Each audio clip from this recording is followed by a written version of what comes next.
In 1995, at the age of 29, Salma has a low hairline. You can see that her left side is her high side, so the eyebrow, orbit, and nostril sit at a higher level compared to the right side. She also has stronger cheek muscles on the left side compared to her right. She has really nice infra-brow fullness. She has great cheek fullness as well, and good upper tooth show when she parts her lips. She does have a prominent mandibular structure, so that lower jaw has really nice fullness and prominence to it, and a pristine neckline, and that creates an acute cervical ventral angle. In 1996, at age 30, you can see how awesome her brow fullness is here, and you can notice that the arch of the brow sits between the lateral limbus of the eye and the lateral canthus, which is a normal, natural position. Also, I wanted to point out how impressive her eyelash length is. We rarely talk about that, but you can really see how impressive it is in Salma's case. She has a nice transition from the upper to the lower lateral jaw,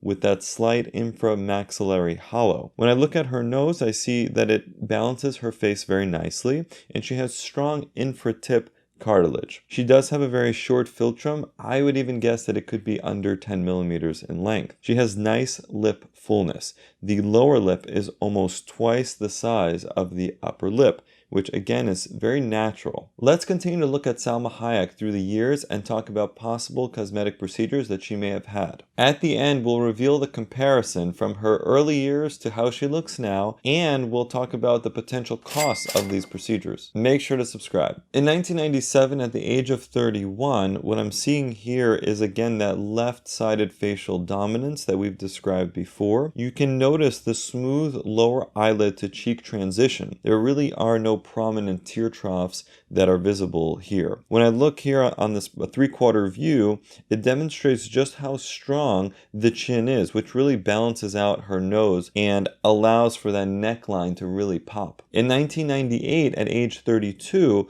you can see the full upper tooth show on Smile. It's right up to the gum line. And this is a great example of someone who would not be a lip lift candidate, because any additional lifting of the upper lip would further expose the gum, which wouldn't be favorable. Notice how most of her cheek volume is focused out laterally, which is a very natural trait. As people get older, that volume shifts more medially and starts to fall down. In 1999, at the age of 33, I'm not seeing any further changes. And this is the case all the way through 2002. In 2003, at the age of 37, I'm starting to see the introduction of Botox to the most common areas, which are the forehead, glabella, and crow's feet. Keep in mind that Botox was FDA approved in 2002, so it would be appropriate in 2003 that maybe Salma would have started to have that Botox injected into those areas for, additional rejuvenation of the face. I'm also seeing that there's slight tear trough hollowing starting to form.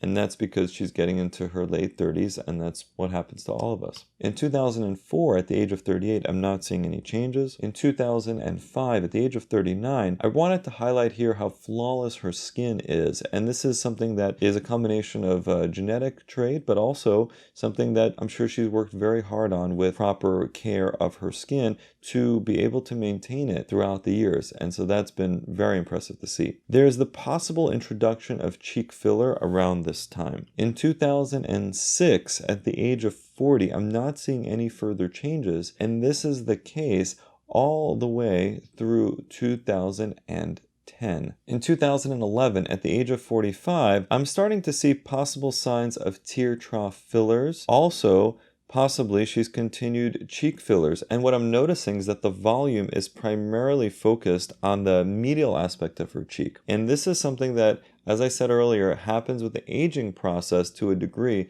but also oftentimes when cheek filler is placed, it's not placed laterally enough, and there's an overemphasis on the medial cheek, which again brings it away from how it looked in youth, but is a very common way to inject filler. In 2012, at the age of 46, I'm not seeing any further changes. 2013, age 47, I'm seeing that Salma may have started to get some lip filler around this time, mainly into the upper lip. It just looks fuller to me, and it looks like it's getting to be closer to the size of the lower lip. In 2014, at the age of 48, what I'm seeing is that there's less upper tooth show on repose, meaning when she just parts her lips. And this is, I think, partly due to the elongation of the philtrum that occurs with aging just naturally, but also partly due to the introduction of lip filler. As people start to get lip filler, it starts to bring out that upper lip and bring it out and down to cover up some of the upper teeth. Now, she can get away with this because she's already had